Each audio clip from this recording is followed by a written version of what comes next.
Bismillahirrahmanirrahim. Teman-teman sekalian, apa kabar semua? Kita sekarang ingin berdiskusi tentang pergerakan mahasiswa. Dan alhamdulillah di samping saya ini ada tokoh mahasiswa. Beliau adalah Ketua BEM se-Cirebon Raya, yaitu AA Yuda. AA Yuda ini anak muda yang kita lihat sangat aktif sekali dan sangat vokal sekali, dan saya kira perlu kiranya untuk kita berdiskusi dengan Ayuda sebagai representasi pemimpin mahasiswa. Ayuda, makasih sudah hadir dalam YouTube channel kami. Siap. Ada pertanyaan publik. Pertama, pertanyaan publik yang sederhana. Sekarang ini di tahun 2021 pandemi begitu hebat melanda Indonesia, terjadi juga krisis ekonomi, krisis sosial juga menuju ke sana. Tapi pertanyaan awam adalah kemana para mahasiswa Indonesia saat ini? Nah, silakan Mas Yuda. Kemana ya Bang? Kalau misalkan ditanya kemana, untuk saat ini mahasiswa di Cirebon, kita hadir di tengah masyarakat.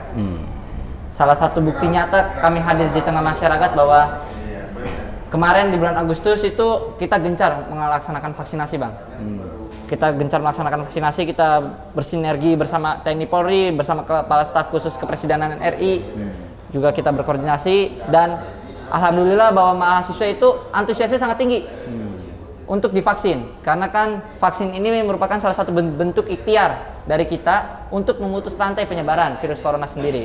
Selain itu, di tengah situasi ekonomi yang saat ini sedang anjlok bisa dibilang, kemarin 2020, 2021 apalagi PPKM yang kemarin dilaksanakan di bulan Juli, kita mengetahui bahwa masyarakat itu banyak yang terdampak dari kebijakan yang diterapkan oleh pemerintah. Kita hadir dengan memberikan sembako-sembako kepada masyarakat.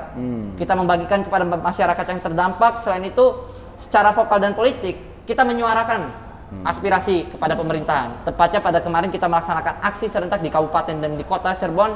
Kita melaksanakan dalam memperingati periode 2 tahun Jokowi Maruf. Kita melaksanakan aksi, kita melakukan evaluasi kepada Kabinet Indonesia Maju yang katanya maju. Nah, kita melakukan evaluasi, kita memberikan 10 tuntutan untuk pemerintah pusat dan ada tuntutan untuk daerahnya sendiri, Bang. Kita memberikan masukan-masukan, kita juga sedang pengawalan isu tersebut. Selain itu, kita juga saat ini sedang mempersiapkan rapat kerja aliansi, Bang. Dalam rapat kerja aliansi ini kita bakal inventarisir isu-isu yang sedang hangat, khususnya berita yang paling hangat yang seperti kita ketahui bahwa UMP dari buruh sendiri yang saat ini sedang ramai. Itu seperti kita ketahui bahwa kalau misalkan orang tua kita bekerja sama orang lain, berarti orang kita pun adalah buruh. Dan kita memperjuangkan hak orang tua kita agar bisa mendapatkan gaji yang layak. Tetapi dari pihak pemerintah ataupun dari pihak aparat selalu menilai bahwa mahasiswa itu tidak bisa mengikut campur dalam hal tersebut. Padahal seperti kita ketahui bahwa orang tua kita sendiri adalah buruh dan kita memperjuangkan hak orang tua kita tersebut. Maka dari itu, kalau misalkan ditanya di mana peran mahasiswa saat ini, saya berani menyatakan bahwa di wilayah Cirebon, kami hadir di tengah masyarakat dan kami akan memperjuangkan suara masyarakat untuk membuat masyarakat di wilayah Cirebon khususnya itu bisa mengalami kesejahteraan, Bang. Karena bagaimanapun tugas pokok fungsinya kita sebagai social control, sebagai agent of change, sebagai moral force, terus juga sebagai iron stock, itu harus kita jalankan dan kita implementasikan. Belum lagi Tridharma perguruan tinggi sebagai beban moral yang dihadapi oleh teman-teman mahasiswa. Seperti itu, Bang. Hebat sekali ya, luar biasa. Konkret menurut saya yang dilakukan oleh teman-teman di Cirebon dan Kabupaten Cirebon di bawah kepemimpinan AA Yuda ini. Mudah-mudahan ini bisa ditiru nih oleh itu BEM-BEM yang lain. Wajib ditiru dan daerah lain pun harus sama. Vaksinasi, memberikan sembako, memberikan advokasi ya terkait buruh tadi. Yang kedua saya ingin tanya, sebagai mahasiswa, apa sih tadi kan konsolidasi ya teman-teman aktivis ya. Apa sih masalah-masalah yang dirasakan paling utama saat ini ya di tahun 2021 ini? Masalah utama negara kita ini rumit, Bang. Tapi bisa dijabarkan mungkin apakah kebebasan demokrasinya atau masalah kesejahteraan ekonomi? Kalau misalkan kita mau berbicara tentang kesehatan dan ekonomi, kita tahu bahwa kesehatan dan ekonomi ini tidak bisa disatukan. Dan pasti salah satu harus ada yang kita korbankan. Kalau kita mau ekonomi kita baik, berarti kita harus mengorbankan kesehatan masyarakat. Sementara satu nyawa penduduk Indonesia itu berharga. Tetapi dari kesehatan ini bisa menyebabkan krisis ekonomi di dalam negeri sendiri. Kalau misalkan kita berbicara tentang apa yang saat ini sedang menjadi urgensi yang harus kita angkat bersama, yang harus kita bawa bersama, tentunya bagaimana kita bisa bangkit dari situasi saat ini, Bang. Kalau misalkan kita bisa bangkit, kita bisa bersama-sama bersinergi. Pemerintah bisa memahami masyarakat, psikologis masyarakat Indonesia seperti apa. Selain masyarakat, pemerintah memahami, masyarakat pun memahami kebijakan dari pemerintah bagaimana. Kita bisa bekerja sama bersama-sama mewujudkan untuk pemulihan percepatan ekonomi, kita mewujudkan untuk percepatan vaksinasi. Saya yakin permasalahan di negeri ini terkait pandemi itu bisa diselesaikan, Bang. Dan yang kedua itu terkait kebijakan-kebijakan yang kontroversial. Bagaimana demokrasi saat ini, kalau misalkan kami bilang mahasiswa sedang mengalami yang namanya krisis demokrasi. Krisis iklim demokrasi ini terjadi kenapa? Karena banyaknya pasal-pasal, undang-undang, kebijakan-kebijakan yang membuat mahasiswa itu merasa terbungkam. Ketika kita melakukan suara, ketika kita melakukan advokasi, kita melakukan diplomasi, kita melakukan demonstrasi, selalu ada hal-hal yang menghalangi kita melakukan hal tersebut. Padahal sesuai dengan pasal 28 di Undang-Undang Dasar 1945 bahwa masyarakat Indonesia itu dijamin untuk menyampaikan kebebasan berpendapat ini, Bang. Dan itu makanya tadi saya sempat singgung juga di depan bahwa saat ini demokrasi di negeri kita itu saat ini sedang mengalami krisis. Tetapi dari krisis tersebut jangan sampai mahasiswa itu menjadi acuh, menjadi semu terhadap apa yang terjadi di sekeliling mereka. Masyarakat ini membutuhkan peran aktif, peran nyata dari mahasiswa yang hadir di tengah-tengah mereka. Maka dari itu bisa dikatakan kalau misalkan secara prioritas mana yang sedang dihadapi oleh bangsa kita ini, yaitu mental bangsa kita ini yang sedang diuji betul. Iya, mental. Kalau misalkan mau disimpulkan bagaimana semuanya ini, masalah ini itu ada di mental bangsa kita ini, Bang. Oke. Nah, kalau kaitannya sama bangsa ini kan sebuah negara, satu alat, satu organ yang terjadi banyak kumpulan manusia. Siap. Dan kita sudah punya sistem yang sebetulnya ada check and balances dari pemerintah, eksekutif ini diawasi oleh legislatif. Saya ingin tanya nih ke mahasiswa nih, secara umum melihat peran legislatif sekarang ini seperti apa? Apakah ini sudah sesuai dengan harapan? Kenapa Mas Ayu udah ketawa? Peran legislatif sesuai harapan yang mana, Bang? Kami sebagai mahasiswa pun tidak merasa suara kami diwakilkan oleh mereka yang ada di Senayan maupun yang ada di kursi-kursi dewan, Bang. Kami tidak merasa suara kami berhasil mereka sampaikan kepada pemerintah. Bahkan ketika kami menyampaikan suara pun malah yang kami temui adalah aparat, bukan mereka. Seperti yang tadi saya juga sempat singgung di depan bahwa pra dan pasca pemilu itu berbeda, Bang. Ketika pra mereka baik-baikin rakyat, ketika pasca mereka malah menjadi bonekanya parpol, bisa dibilang. Parpol bilang A, mereka ikut A. Maka dari itu kalau misalkan ditanya kita puas atau tidak, ya tanpa perlu saya jawab, mungkin yang nonton ini pun bisa merasakan sendiri, Bang, kebijakan yang dibuat, peraturan-peraturan undang-undang yang dibuat, apakah benar-benar memihak rakyat atau hanya memihak orang-orang oligarki ini. Pertanyaan saya yang terakhir ya, ini menarik ya, mahasiswa sebagai representasi dari masyarakat Indonesia dan yang dianggap paling punya nurani ya dibandingkan dengan di luar sana, apalagi petinggi ya, sebagai orang yang mewakili masyarakat. Sebenarnya kalau kaitannya dengan pemerintah ini ada kesan melakukan kolaborasi dengan oligarki. Jadi ingin berkolaborasi, tetapi kolaborasi jahat begitu ya. Contohnya adalah misalkan mengenai PCR.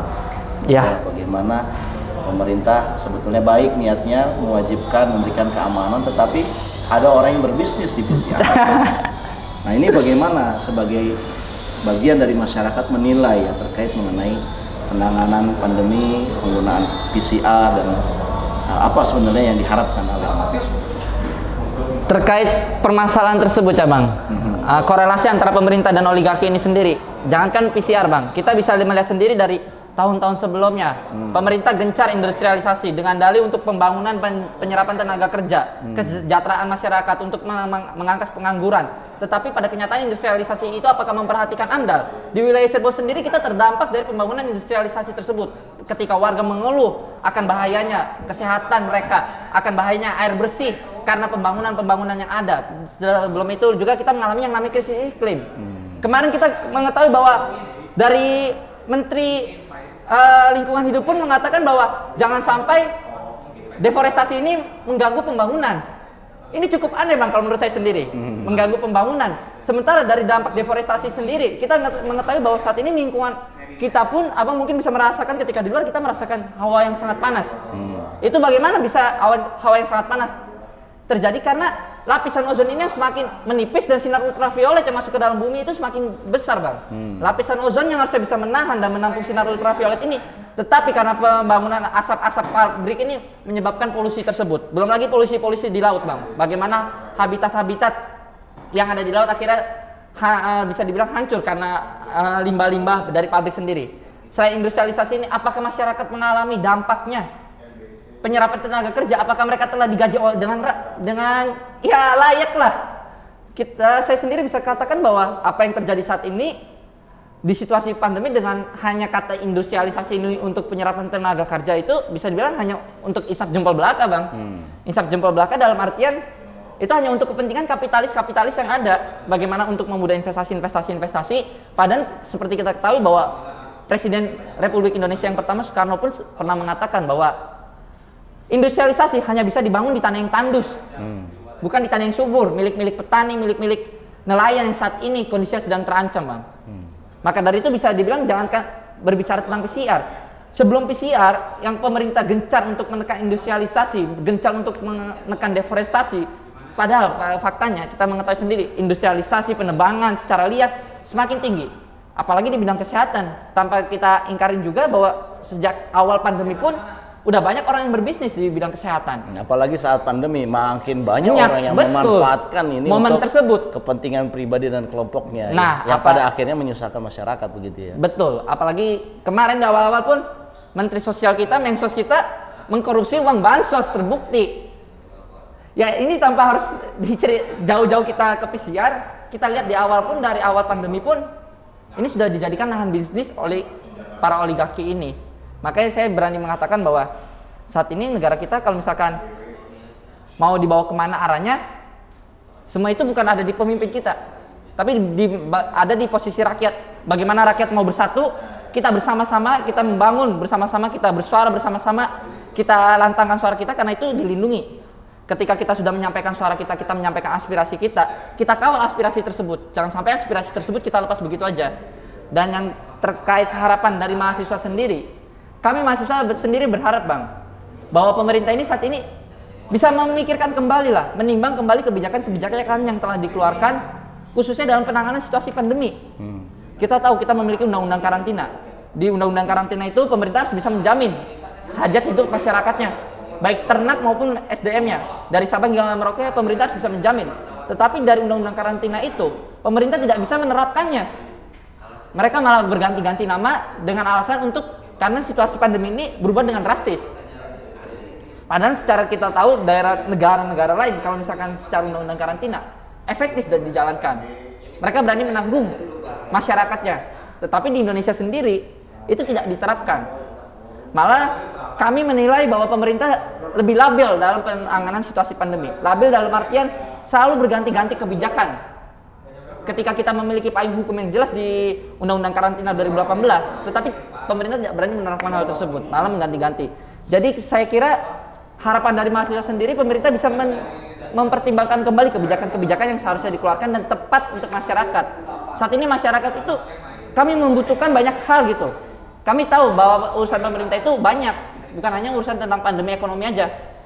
Pendidikan juga termasuk urusan dalam pemerintah. Tetapi kami yakin dan percaya bahwa misalkan pemerintah bisa fokus ke dalam situasi penanganan pandemi, maka situasi-situasi permasalahan ini mungkin akan bisa diselesaikan gitu.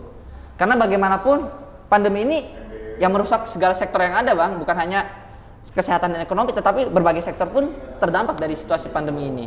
Makanya harapan kami pemerintah ke depan mungkin bisa menimbangkan kembali kebijakan-kebijakan yang diterapkan dan bisa melibatkan masyarakat tentunya yang terdampak dalam memutuskan kebijakan tersebut. Seperti itu, Bang. Baik, saya kira sangat detail sekali ya penjelasan Yuda terkait mengenai bagaimana peran mahasiswa. Dan satu pertanyaan saya pengen nanya nih, ketika nanti diharapkan mahasiswa menjadi terdepan dalam melakukan perubahan, saya mau nanya kira-kira Ayuda siap nggak menjadi pemimpin yang melakukan perubahan ini di antara teman-teman BEM yang lain, Ayuda? Ditanya siap, saya siap.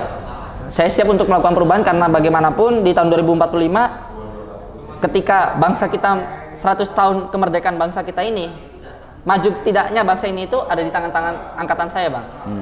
Maka dari itu saya sendiri dan teman-teman saya pasti siap untuk ikut dalam membangun perubahan-perubahan untuk negeri ini, seperti itu, sesuai dengan bidang kami masing-masing. Teman-teman, inilah akhir diskusi kita dengan aktivis mahasiswa terkait persoalan-persoalan terkini dari bangsa Indonesia, dan saya kira kita mendapatkan penjelasan. Di sebelah saya ini adalah mahasiswa yang saya bangga sekali mendengarkannya. Semoga narasi mahasiswa ini bisa dilanjutkan dengan eksplorasi dan kolaborasi ya dengan seluruh pihak agar kita bisa mensejahterakan Indonesia. Yang paling penting adalah bagaimana Indonesia bisa sejahtera melampaui dari negara-negara lain. Ya, siap. Terima kasih Yuda, mohon pamit teman-teman semua. Assalamualaikum warahmatullahi wabarakatuh. Stay tune dalam edisi video-video berikutnya.